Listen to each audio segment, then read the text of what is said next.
You're watching a Channel 98 NBISD TV production.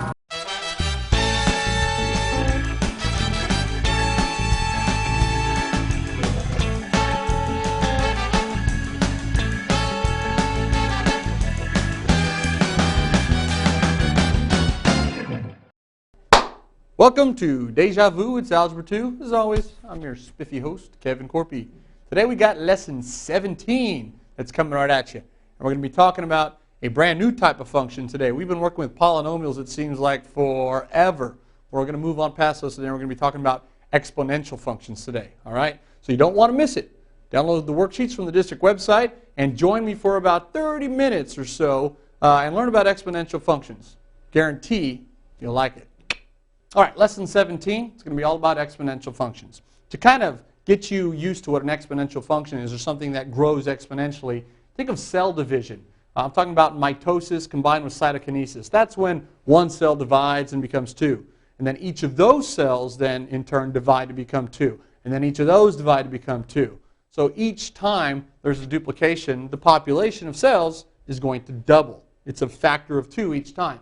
That's going to model something that's exponential. So if you're unfamiliar with mitosis, let's kind of take a look right here. We've got one cell that is a parent cell. The DNA replicates, which is mitosis. And then the last part of mitosis is cytokinesis, when these two cells split and become two new cells that are identical to the first. And then each of these two will repeat the process. Okay? So what we can do then is we can kind of make a little chart here just to kind of see what the numbers are going to say. I'm going to have the number of cell divisions here and the population right here. So we're going to start off with a primer. We have to have a unit to start off this growth, which is unlike polynomials that typically or usually can pass through the origin, where we have 0 as a y value. Exponentials have to have a seeding value or initial value. So we go from 1, and then after one division, of course, we have 2 to the first, which is doubling. After that, we have it doubling again, so times 2. That's going to be 2 times 2, or 2 squared, which of course is 4. And then we're going to take our old result 4, which remember is 2 squared, and we're going to multiply it by 2 again, which is really 2 cubed, which is 8. Now I know I can just double that. That's 16, but 16 is 2 to the 4th. And then if I double that, I get 32. Well, 32 is 2 to the 5th. So notice that I can double the number pretty easily, but by writing it as a power of 2, I can actually see a pattern based on the number of cell divisions. Now, we can keep going and doubling and doubling and doubling, and when we get up to 24, we get, of course, 2 to the 24, which is equal to 16,777,216. And if we assume that this cell divides every hour, that means in a 24-hour period, it's gone from a single cell to 16 million cells. And so exponential growth is something that might start off kind of slowly, but after a while, it grows very rapidly. The more cells they are, the faster it grows. Okay, that's exponential growth. And so what we can do then is we can keep it in terms of powers of 2, and we can see now when it divides x times, it's going to be 2 to the x. And that right there, if I set it equal to y, where y is the number of cells at any given time, gives me really my first glimpse of an exponential equation. It's going to be y equals a base, which is 2 because it's doubling, raised to the x power. Pretty interesting.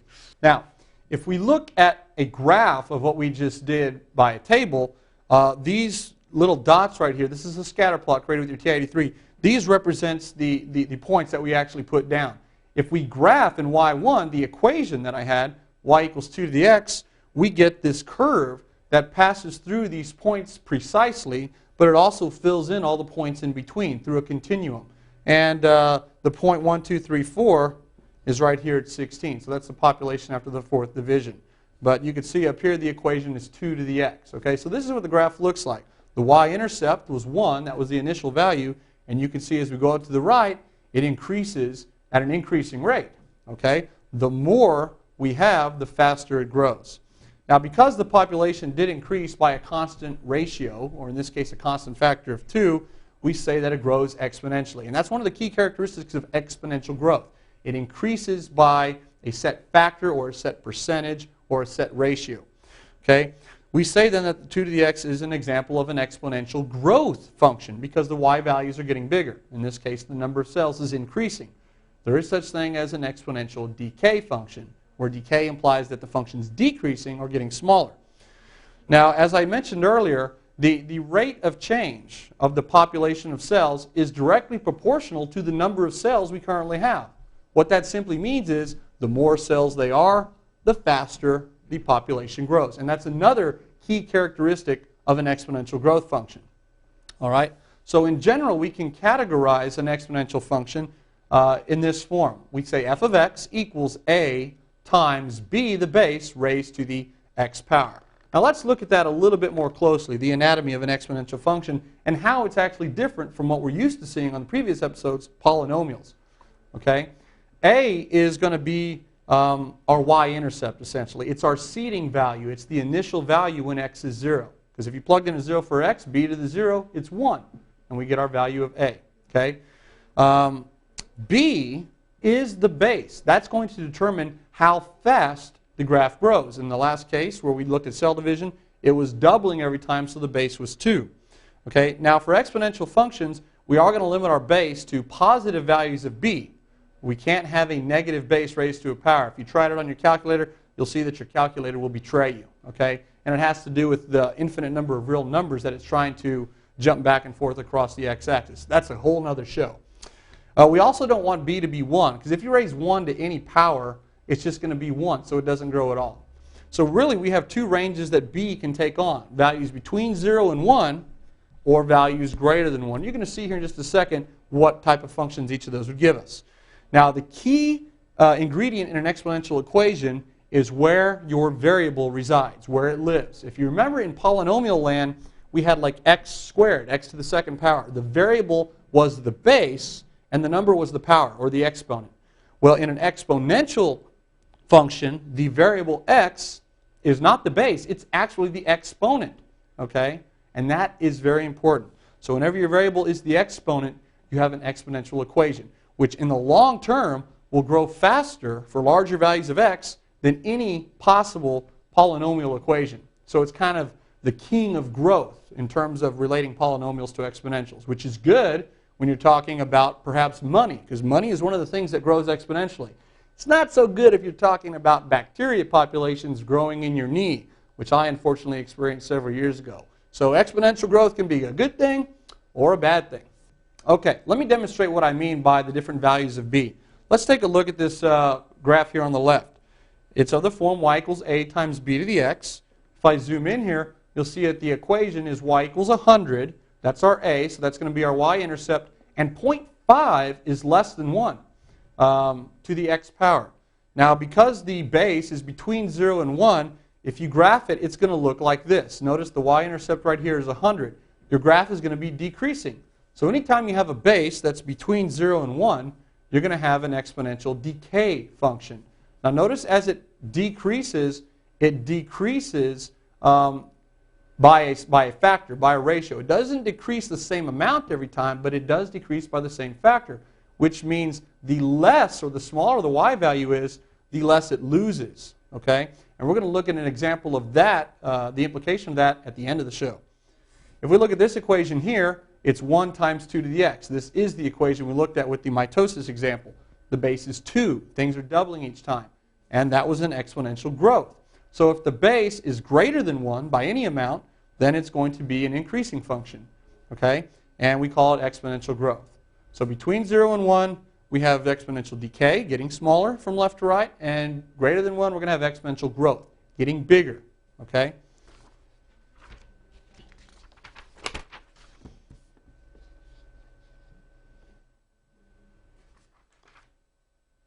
Okay, so why do we look at exponential growth and decay models? Why not just stick to polynomials? Well, certain things in the real world do not follow a strict polynomial growth pattern. They exhibit faster growth rates than that. And so we need a new model, and an exponential function can handle or model that behavior. Certain cases, other than cell division, that follow an exponential growth or decay pattern are money. I already mentioned money in a bank. The more money you have in the bank earning interest, the more money you're earning, so the faster it's growing. So that's another example of exponential growth. Population studies, just populations in general. The more people you have, the faster the population grows. Appreciation or depreciation of material objects, like if you have a nice classic guitar, its value can appreciate exponentially. And radioactive substances, they actually decay according to an exponential model. The less there is, then the less it's losing, but it's always by the same factor. Okay, and again, we'll look at that at the end of the show. So there's a lot of applications of exponential. But simply to review, because it's important you understand the difference between the two. We have this right here. If you have anything of the form f of x equals b to the x, where in this case our a value is 1, the y-intercept is 1, if the base is between 0 and 1, it's going to fall from left to right. Decay meaning decrease. Okay? If the base is greater than 1, then it's going to be growing, and it rises from left to right. Now, there's another interesting physical characteristic about these exponential functions in this form. As the exponential decay function continues onward here to the right, it never crosses the x-axis. Okay? It gets closer and closer and closer to it. And if you think about something that decreases by a factor of 2 every time, or it's half of what it was previously, think about like the football penalty, half the distance to the goal line. The ball starts from the 10. Half that distance is 5. Then half of that is 5 halves. Half of that's 5 fourths, then 5 eighths, then 5 sixteenths. You can keep taking half of a distance. And then if you zoom in, you can take half of it again. And zoom in, take half of it again. And you can keep doing that forever and ever and ever, and you're always going to find a place to go. Well, that's what's happening here. The y values are getting closer and closer and closer to 0. They're getting smaller and smaller, but they'll never equal 0. They're only approaching 0.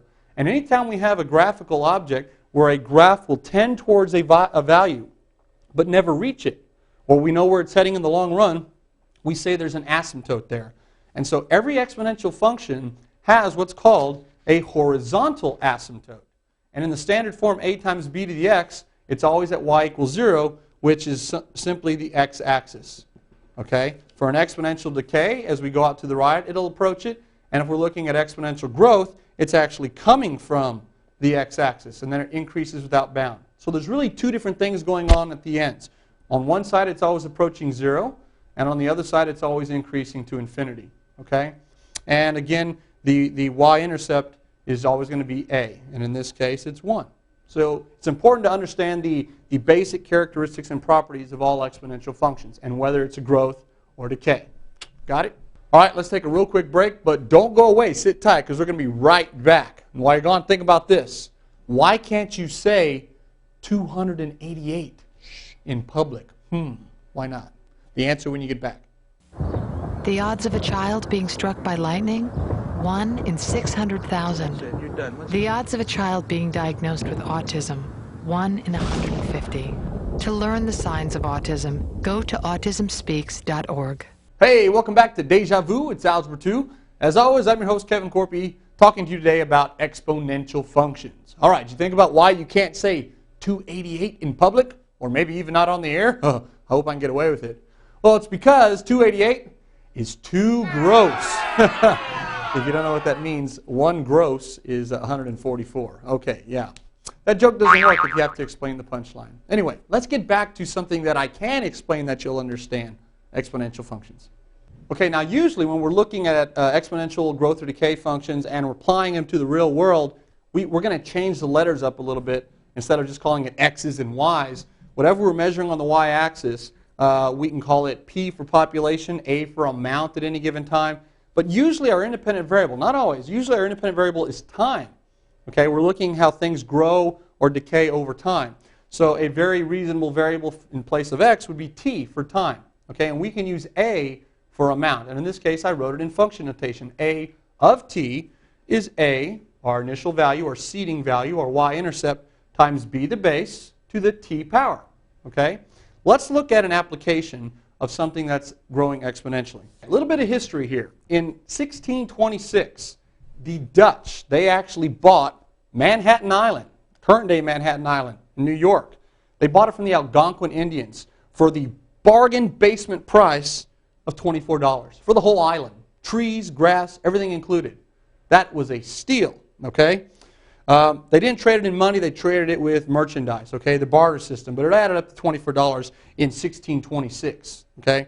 Now, they sold it later. Manhattan Island today is worth millions and billions, and you can't even really put a price tag on it. But here's a hypothetical. What if the Dutch, instead of buying Manhattan Island for the $24, what if they instead took their $24 and they invested it into a bank account, a lump sum investment into a bank account, like a savings account?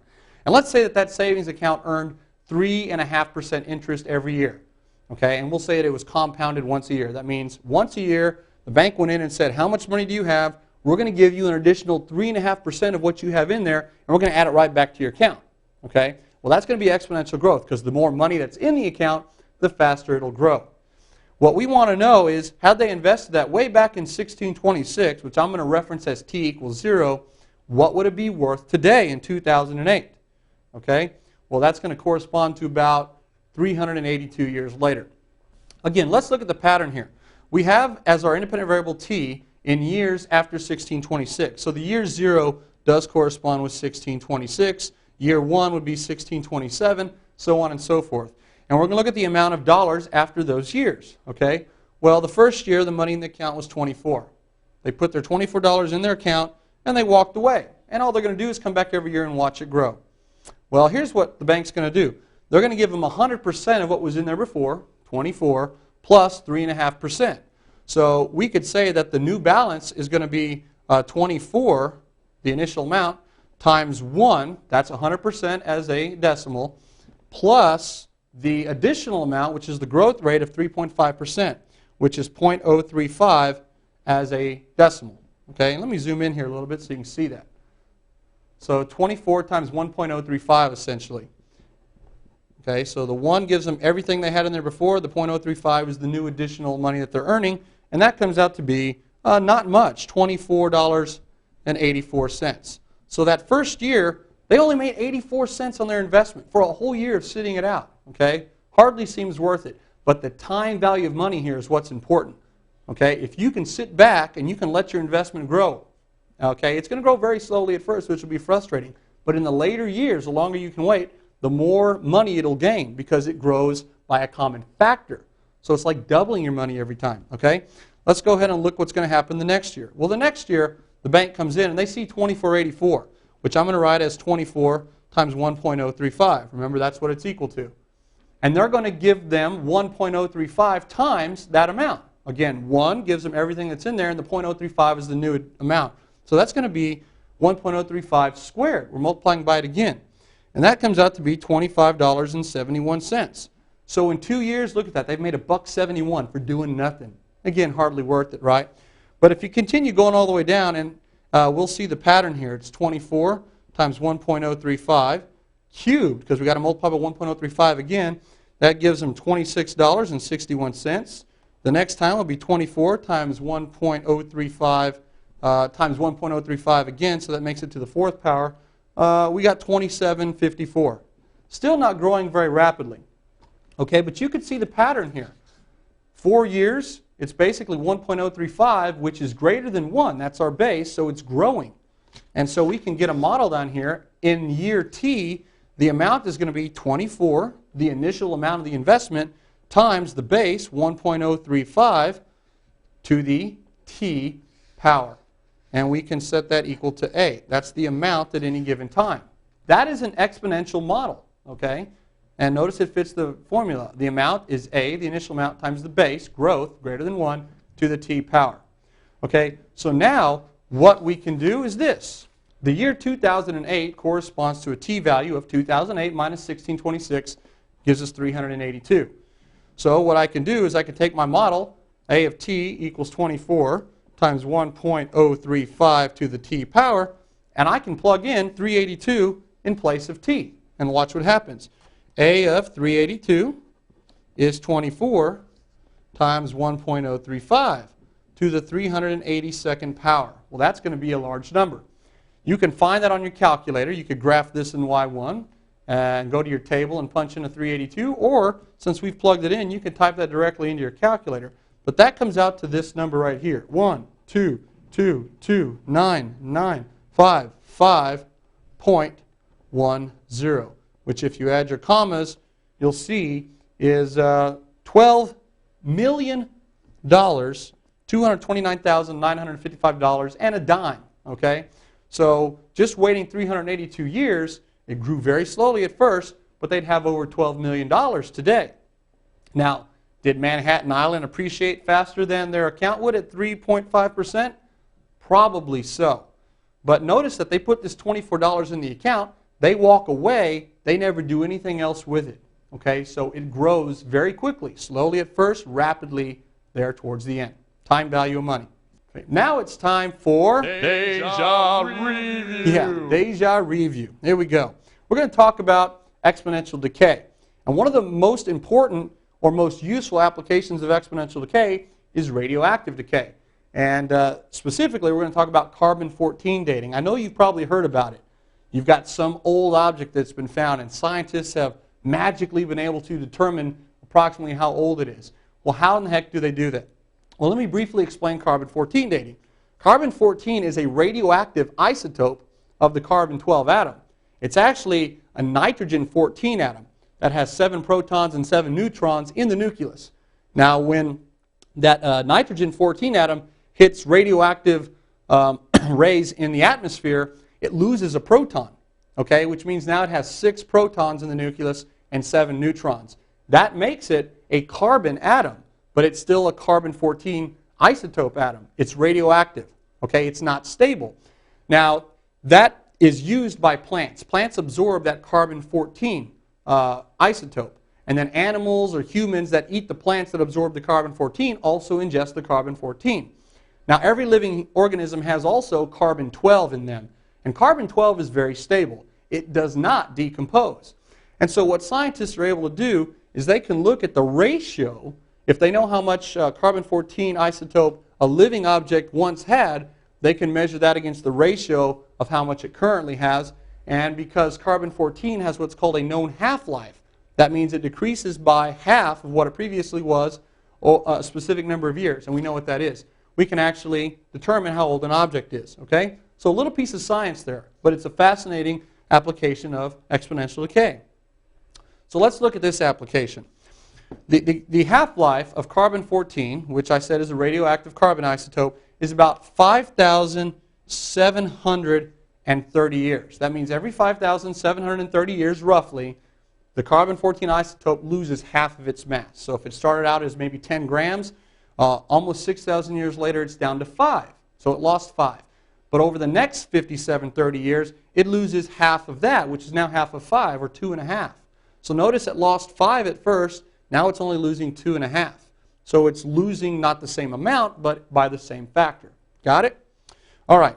So a piece of ancient charcoal contains only 50% as much of the radioactive carbon as the modern piece of charcoal that came from a burned tree. Okay? And what we want to do then is, how long ago was the tree that has 15% of the radioactive carbon in the charcoal, how long ago was that tree burned? Well, we can figure that out pretty easily. We're going to go to our little model here. A of t equals the amount at any given time is the initial amount, which I'll use little a, times my base to the t power. So that's what we're starting with. If we can create basically 2 points, we'll be able to figure out what the equation is. Okay? So what did our initial amount start off as? We don't know. But here's the tip. If you're dealing with percents, you can always let your initial amount equal 100 units, 100 grams, or whatever that is. So you could say then the ordered pair t, the amount a, we can say at time equals 0, that tree had 100 grams or 100 units of the isotope. Okay? It's not going to really matter, but when we're dealing with percents, 100 is a nice number. Well, if you plug that number in for t, you're going to get the value of a. So what we can do is we can really just plug this initial amount in right here for lower a. In other words, we're assuming we're starting with a given quantity. Now the next point is very important once we establish the initial amount to be 100. In 5,730 years after the initial time, we lose half of what we started with. And if we started with 100, half of 100 is 50. We could have started with 200, but then this would need to be 100, as long as it's half of what we started with. Now we have another ordered pair that we can plug into this equation. So we have an amount value and we have a t value. So let's go ahead and plug it in. 50 equals 100 times our base raised to the 5/7/30th power. Now what that allows us to do is it allows us to find the base.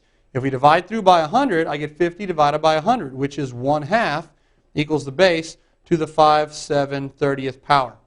Now how in the heck do we solve for the base? Well, we could take the 5,730th root of both sides, or we can do the same thing by raising it to the reciprocal power, 1 over 5/730, on both sides, 1 over 5/730. And when we raise the power to a power, we multiply so those divide out. Well, that gives us a nice, convenient way to write the base. The base is going to be 1/2 raised to the 1 over 5,730th power. Okay? What does that do? Well, it gives us our equation. It completes it. So now I can write my full model here. The amount at any given time was what I chose, 100 of my initial amount, times my new base, which is 1/2 to the 1 over 5/730th power times t. Well, I can just put t in the numerator here. So I have t over 5,730. That's my exponent. All right?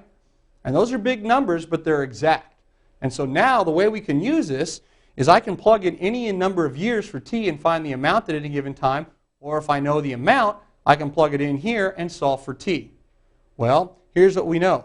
We know today that it only contains 15% of what it originally contained. Well, here's where choosing 100 really pays off. If I started with 100 units, what's 15% of 100?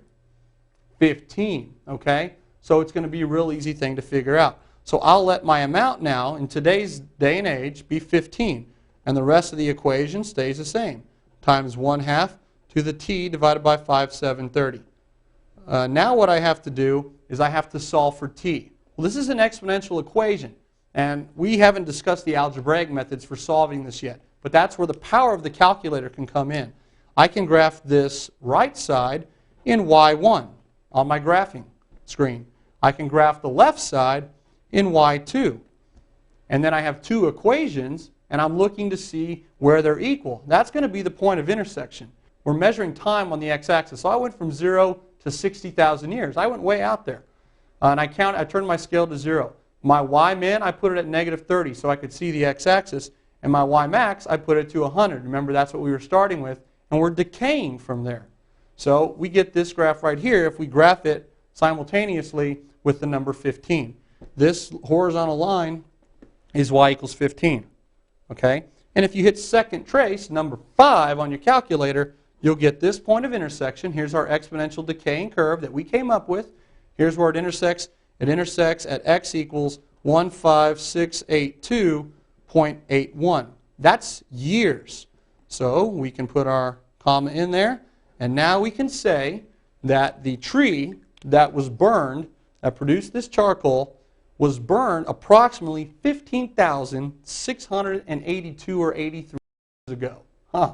Now, we can go on until our instrumentation is no longer accurate enough to measure the trace amounts. But here's the nice thing about carbon dating. Remember the horizontal asymptote I told you that every exponential function has? That means that there will always, always, always be a trace amount of that carbon-14 isotope left. Now, whether or not our instruments are accurate enough to measure it is another thing, but it'll always be there, a little bitty piece. All right, that's the end of the show. Lesson 17 is now officially in the books. Hope you had a good time, though, and I hope you learned a little bit about Dutch settlements and radioactive decay, huh? Ooh, glowing. Well, if you liked today's episode, I invite you cordially back for next week's episode, where I guarantee it's going to be just as fun, it's going to be just as invigorating as today's episode, if not more. Okay? But until then, I'm Kevin Corpy reminding you to do your homework.